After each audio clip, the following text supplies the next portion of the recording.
11월 첫째 주일입니다. 날씨는 조금 풀렸는데 우리나라 국정마밀은 조금도 풀릴 기미가 보이지 않습니다. 지난주 현직 대통령의 역대 최저치 5%의 지지율을 보면서 추락하는 것은 날개가 없다는 생각을 다시 한번 해보게 되었습니다. 사실 그러지 말아야 되는데, 심지어는 어떤 풍자를 하냐면 핸드폰 배터리도 5%가 남았으면 교체를 해야 된다는 그런 풍자까지 나오고 있습니다. 저는 어떤 세상의 풍문이 돌지라도 우리는 믿음의 눈으로 바라봐야 된다고 생각을 합니다.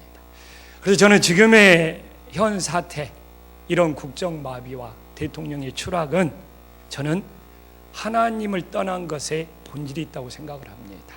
그래서 우리가 사무엘상 28장 7절에 보면 한 목소리 읽어보겠습니다. 시작.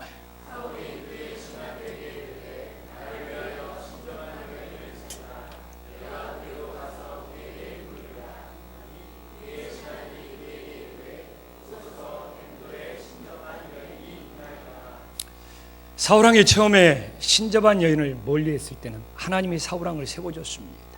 그러나 그가 노년에 쫓기게 되고 자꾸 헐발질을 하면서 신접한 여인을 찾았을 때는 하나님께서 그를 버리시고 그도 추락의 길을 갈 수 있음을 보여주고 있습니다. 저는 이 땅의 문제, 이 땅의 원인이 다른 것에 있는 것이 아니라 이 나라 대통령이 신접한 여인을 가까이 한 거기에서 모든 문제가 시작되었다고 믿습니다. 또한 우리나라 대통령의 모습이 안데르센 동화의 벌거벗은 임금님처럼 보였습니다. 첼시 모녀의 비선 실세가 그렇게 대통령을 발가벗겼을지라도 주변에 있는 참모들이 눈이 멀어서 자신의 자리를 보존하기 위하여 아부만 했던 것이 바로 이런 추락을 가져왔고, 우리 눈뜬 국민들의 지탕과 저항에 직면했음을 보여주고 있습니다. 부디 국민들 앞에서 진실이 규명되고 국가가 바로 세워질 수 있기를 간절히 기도하며 소망합니다.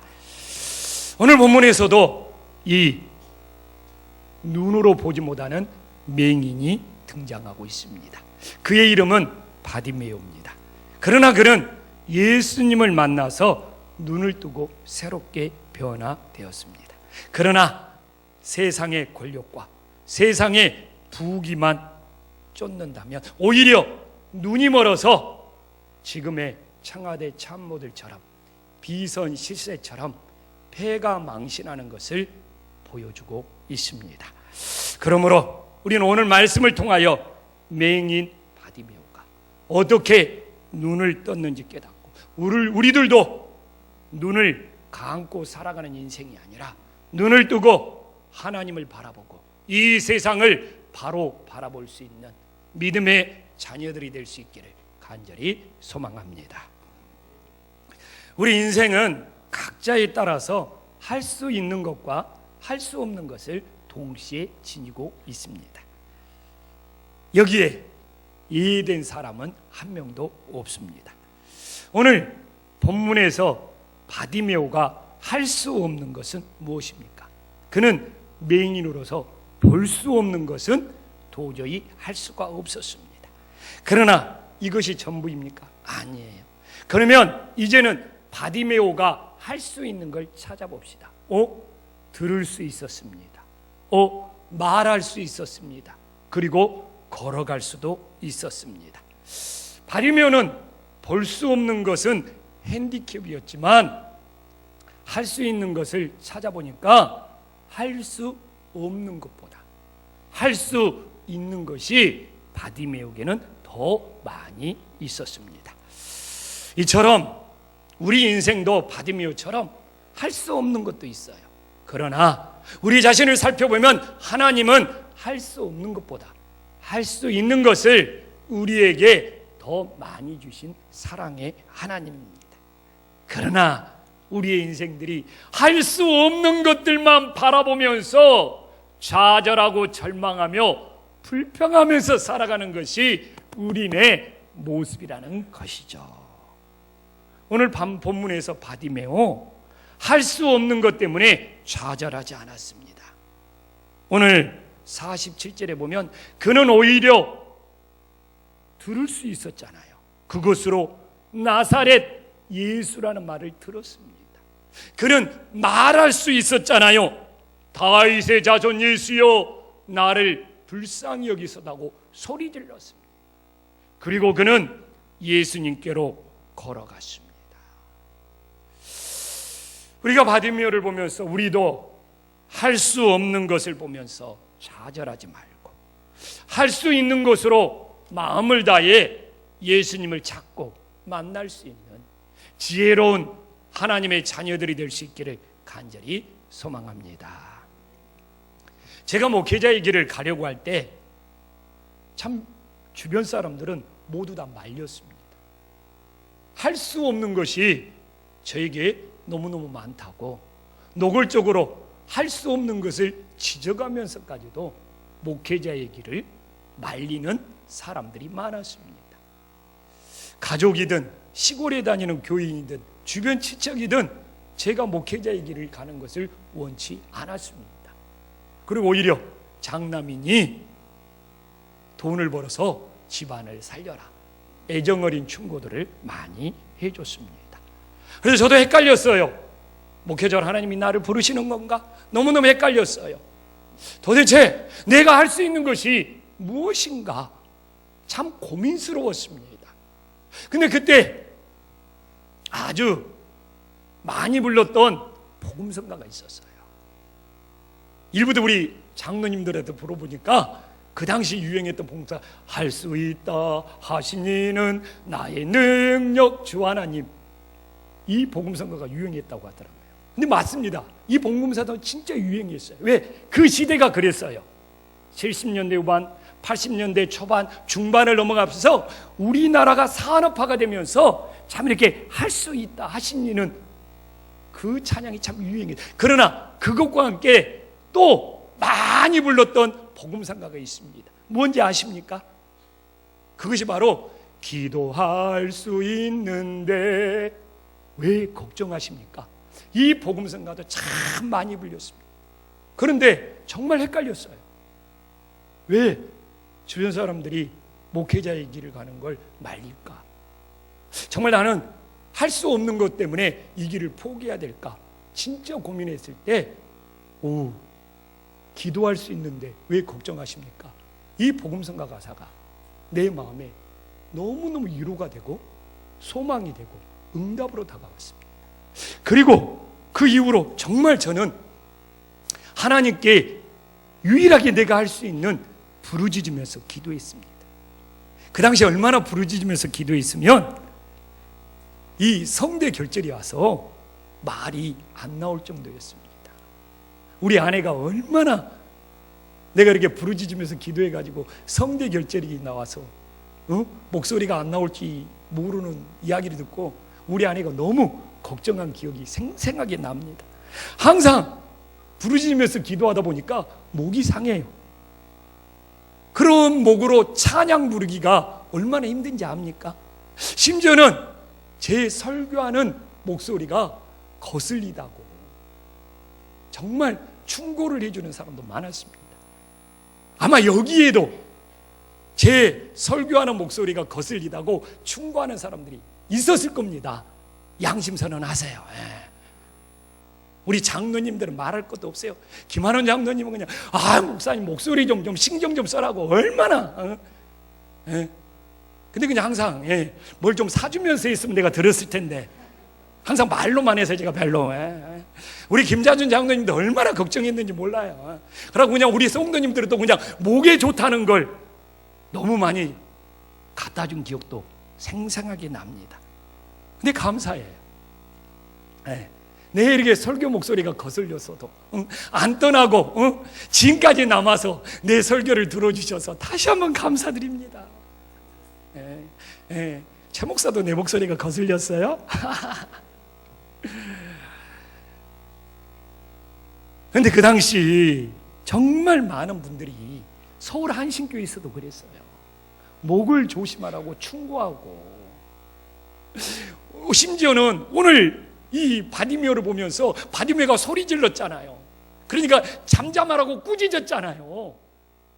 이증표 목사님을 비롯하여 많은 사람들에게 그런 이야기를 들었습니다. 그런데 그때마다 제가 붙잡은 말씀이 하나 있었어요. 그 말씀을 들려주거나 그 성경 본문을 펼쳐줬습니다. 에레미야 33장 3절 말씀이었습니다. 한 목소리 읽어보겠습니다. 시작. 너는 내게 부르짖으라. 내가 내게 응답하겠고 내가 알지 못하는 크고 은밀한 일을 내게. 저는 정말 이 말씀을 붙잡았습니다. 이 말씀을 믿었습니다. 사실 저는 진짜 달란트도 없고 재주도 없어서 할 수 있는 것이 아무것도 없었죠. 유일하게 제가 주님께 할 수 있는 것은 정말 부르짖으면서 기도하는 거였습니다. 흙수저로 태어난 제가 불신자의 집안에서 태어나서 어느 줄도 없고 어느 백도 없고 이렇게 흙수저 인생이 목회자의 길을 가면서 유일하게 할 수 있는 일은 부르짖으면서 기도하는 거였습니다. 내 목이 상해도 내 성대가 결절돼도 하나님이 책임져 주시겠지, 이 믿음밖에 없었습니다.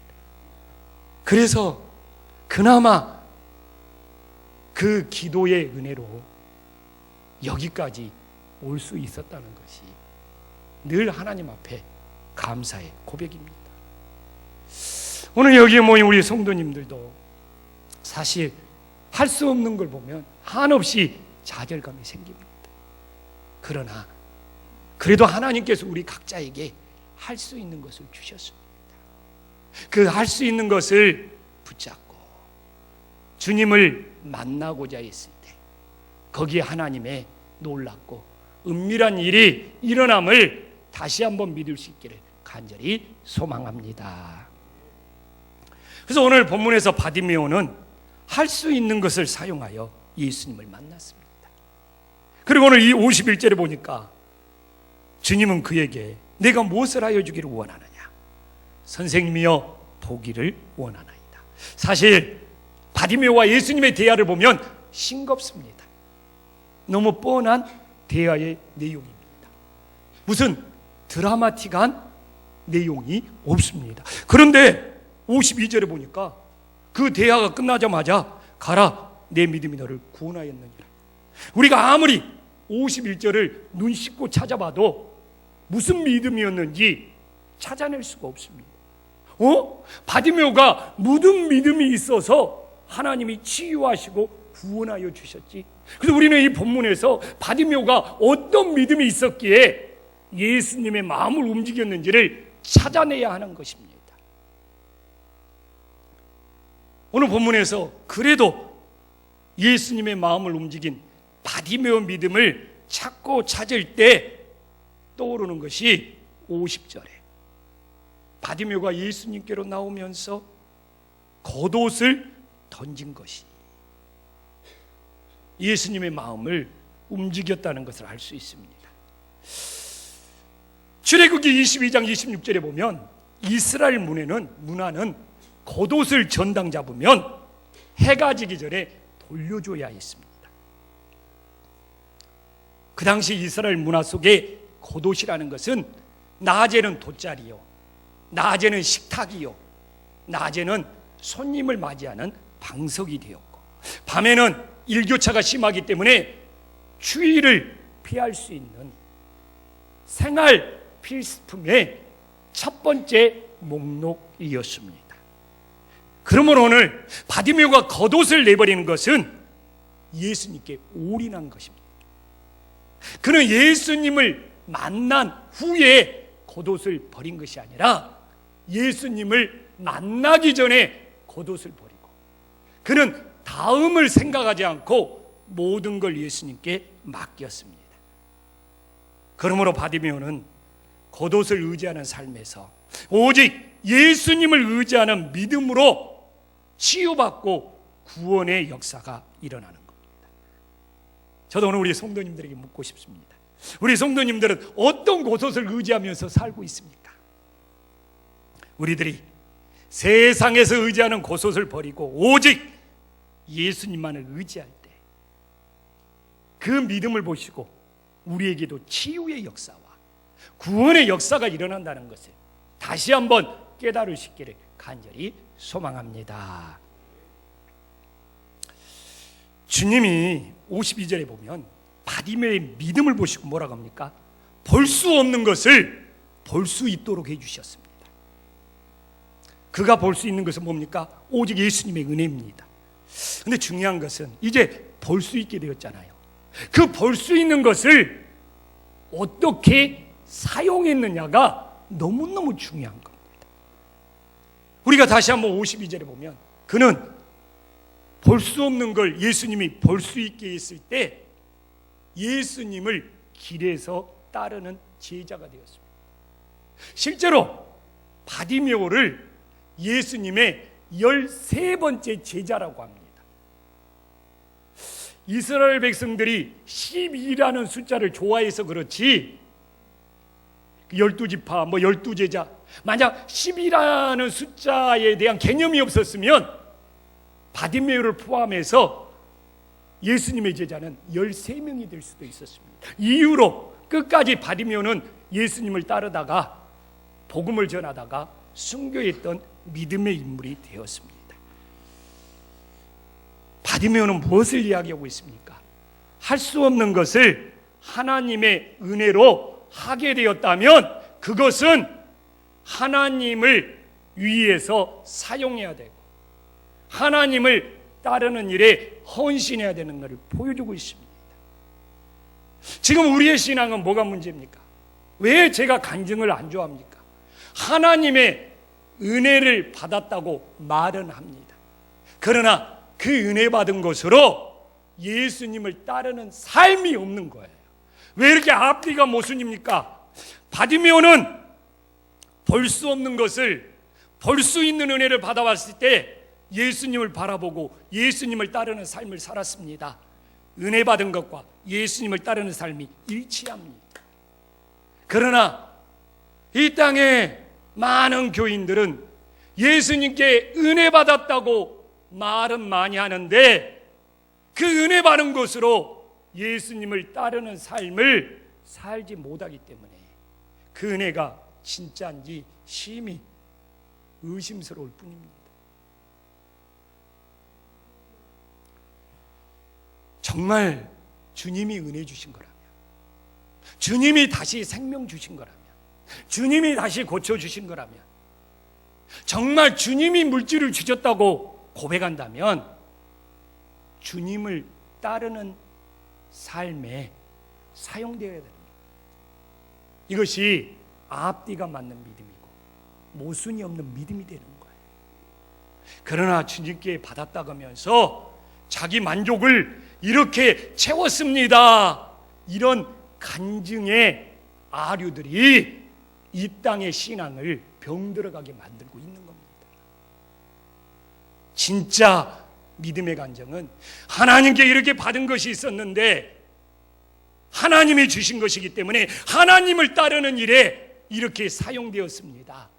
이것이 한국교회 신앙을 살리는 것이 되는 것입니다. 그래서 교인들이 말로는 하나님께 영광 돌리지만 예수님을 따르는 제자들을 찾아보기가 힘듭니다. 오히려 말로 하나님께 영광 돌리고 삶으로 하나님의 영광을 가로막고 있습니다. 오늘도 우리들이 주님의 은혜로 구원받았잖아요. 이걸 진짜 믿는다면 예수님을 따르는 제자의 삶이 될 수 있기를 간절히 소망합니다. 근데 우리들이 예수님의 제자가 되려면요, 주님의 부르심에 순종해야 됩니다. 주님의 부르심에 순종하는 것이 예수님의 제자가 되는 첫 번째 조건이죠. 그런데 오늘 본문에서 바디메오의 행동을 살펴보면 47절과 48절에 나오지만 이 바디메오는 절대로 먼저 예수님께 나가지 않습니다. 예수님이 부르실 때까지 기다려요. 계속 나를 불쌍히 여기소서, 나를 불쌍히 여기소서 반복적으로 하면서 기다리고 있잖아요. 나 같으면 저 성격 급하잖아요. 예수님 어디 있느냐고 막 뛰쳐나갔을 것 같아요. 내 사정이 급하니까. 그러나 바디메오는 자신의 사정이 급하고 예수님이 지나가면 진짜 허무해져 버리잖아요. 그러나 끝까지 기다립니다. 주님이 부르실 때까지 뛰쳐나가지 않고, 그리고 50절에 주님이 부르실 때 그때사 뛰어 일어나 걸어가고 있음을 보여주고 있습니다. 오늘 이 바디메오가 주님의 부르심보다 앞서 나가지 않는 이유가 무엇입니까? 하나님의 주권을 인정한다는 것이죠. 예수님의 주권을 인정한다는 것이죠. 치유의 결정권이 나에게 있는 것이 아니라 오직 예수님께 있다는 것이죠.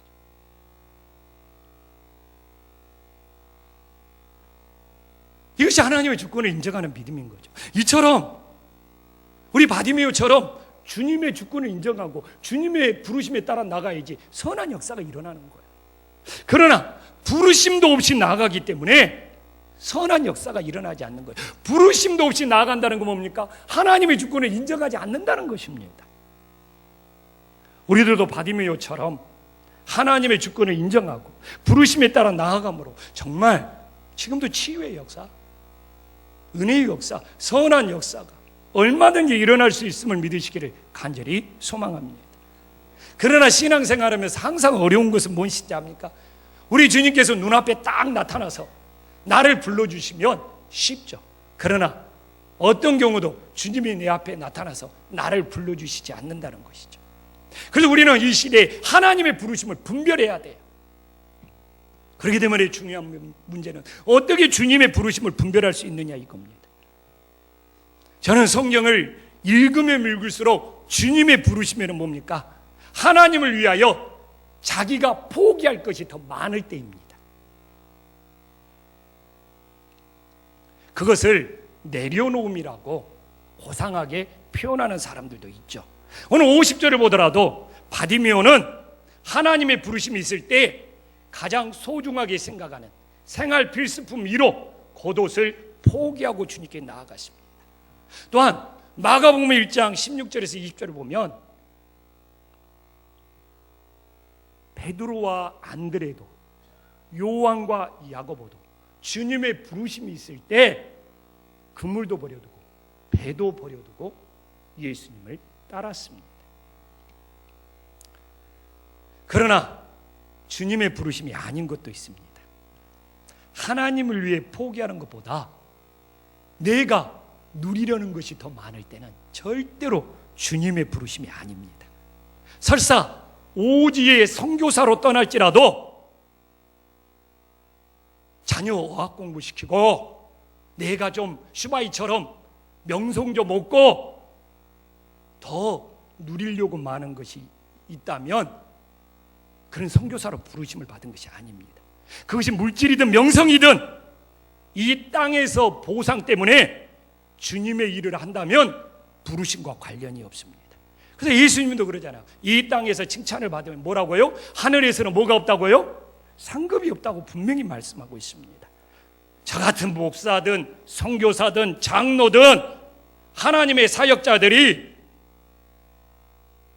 무언가 누리려고 하는 것이 더 커버린다면, 사업에 실패했는데 목사가 되면 그래도 사람들한테 존경받고 뭐 또 대접도 받고 그래서 목사해야 돼. 이건 하나님의 부르심이 아닙니다. 정말 더 큰 것을 포기할 수 있을 때, 그리고 주님을 따를 때 하나님의 부르심이 되는 거예요. 또한 문제는 뭡니까? 처음에는 부르심을 받았습니다. 그러나 변질이 돼요. 타락해요. 그 빙점이 어디입니까?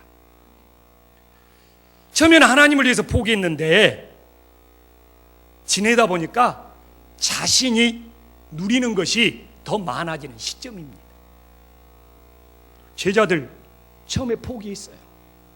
그물도 배도 포기했어요. 예수님을 따라다 보니까 예수님이 왕이 되면 좌의정, 우의정이 될 수 있네. 권력을 누리고 싶은 거예요. 이 권력을 누리고 싶을 때 제자들은 변질되고 타락했습니다. 그래서 예수님이 십자가의 길을 가는데 제자들은 뭡니까? 예수님을 부인하고 예수님을 배신하고, 그리고 나머지 제자들은 도망치면서 추락의 길을 갔습니다. 왜? 권력을 누리려고 했기 때문에.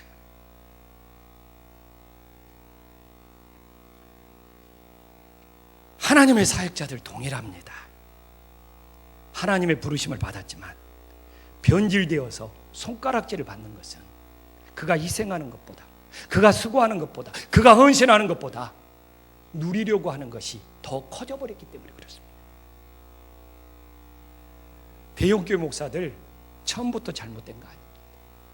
처음에는 하나님의 부르심이 있었을 거예요. 그러나 현재 교회에서 그들이 누리는 것이 더 커져버렸기 때문에 조롱과 비난이 쏟아지고, 그래서 교회가 사유화가 된다고 말하는 것입니다.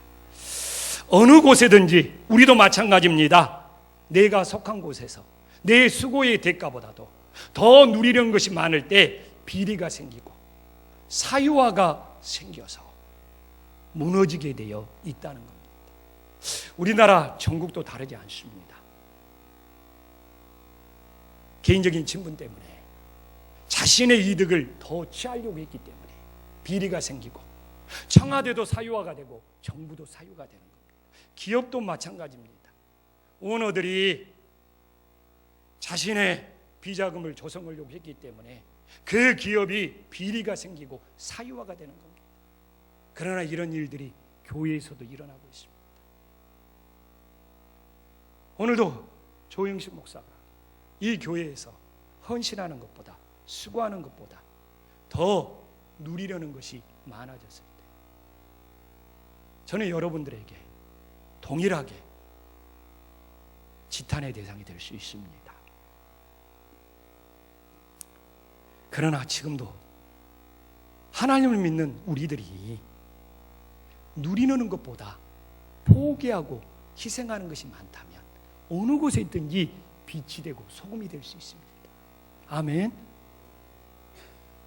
내가 속한 곳에서 내 누리는 것보다 더 희생과 헌신이 있을 때는 그 자리가 빛이 되고 소금이 되고 존경받는 자리가 되는 겁니다. 그러나 어떤 희생을 했든 어떤 수고를 했든 누리는 것이 더 커져버렸다면 그곳은 타락이 일어나고 무너질 수밖에 없다는 겁니다. 저에게도 가장 큰 영적 싸움입니다. 개척교회가 저 같은 목회자가 이렇게 교회를 개척해서 이렇게 교회를 부흥시켰는데 이제는 좀 누려도 되는 것이 아니냐, 이 순간이 타락의 시점이 된다는 겁니다. 내가 이 교회에서 이 정도 다니면서 이 정도 봉사를 했었는데 이제는 이 정도 권리가 생기지 않았느냐, 이 정도 텃세를 부려도 되지 않냐, 이 정도 누려도 되지 않냐, 이 정도 발언을 해도 되지 않느냐, 그 성도의 신앙도 타락의 길로 가는 것입니다. 이 세상도 마찬가지고 교회도 마찬가지입니다. 나의 희생보다, 나의 수고보다 더 큰 대가를 기대할 때 비리가 생기고 무너지고 타락할 수밖에 없다는 것을 우리는 기억하면서 우리 교회도 그 문제의 직면에 있음을 다시 한번 깨달아야 하는 겁니다. 정말 우리들은 소금이 되어야 됩니다. 빛이 되어야 됩니다. 다른 방법이 없어요. 내가 누리는 것보다 더 큰 희생과 섬김이 있을 때 정말 셀프 자랑을 안 해도 그 사람은 빛으로 소금으로 드러나게 되어 있는 것입니다. 우리 한신교회가, 우리 한신교회 성도들이 어느 자리에 있든지 누리는 것보다 더 희생과 섬김으로 빛이 되고 소망이 되어서 이 어려운 시대에 영적인 회복을 가져올 수 있는 은혜의 역사가 일어나기를 간절히 소망합니다.